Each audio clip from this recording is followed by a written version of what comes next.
కాకినాడ జిల్లా పిఠాపురం ప్రాథమిక ఆరోగ్య కేంద్రంలో ఐసీడీఎస్ సిడిపిఓ దుర్గాదేవి ఆధ్వర్యంలో సురక్షిత మాతృత్వంపై అవగాహన కల్పించారు.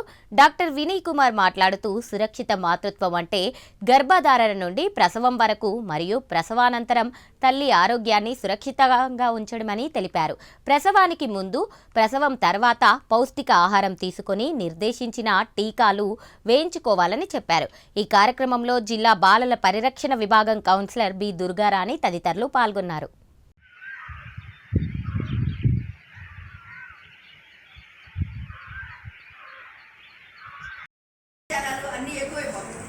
అలాంటిది జరగకుండా ఉండాలి అని ప్రభుత్వం వారు 1994లోనే ఒక చట్టాన్ని తీసుకొచ్చి దానిని 2003 నుంచి దాన్ని మరి ఇంత బలోపేతం చేశారు. దేనికోసం ఎప్పుడైతే ఎక్కడైతే ఏ హాస్పిటల్ అయితే ఎక్కడైతే అమ్మా స్కానింగ్లు చేయడానికి అన్ని కొంటారు కదా, మొత్తం అంతా మిషనరీ కొంటారు కదా, వాటిని ఏటికైతే ఉపయోగించారో ఏదైనా ఒక వ్యాధిని నిర్ధారించడానికి ఉపయోగించాలి. లేకపోతే ఏదో మనం రాసాం కదా స్కాన్, పిల్లలు గర్భం ధరించిన తర్వాత వాళ్ళకి లోన ఎలా ఉంది పిండమని, ఇలాంటి మంచి పనుల కోసం దాన్ని నిర్ధారించడం కోసం ఉపయోగించాలి. కానీ స్కాన్ అనేది ఇలా ఇంకా నిర్ధారణ చేసి ఆడైతేనే చంపేయాలి మగవాడు ఇలాంటి కాదు. ఇలాగా ఎవరైతే ఏ డాక్టర్స్ అయితే ఎవరైతే వాళ్ళు పర్మిషన్ తీసుకుని చేస్తున్నారో వాళ్ళే ఆ డాక్టర్ యొక్క లైసెన్స్ రద్దు చేస్తారు.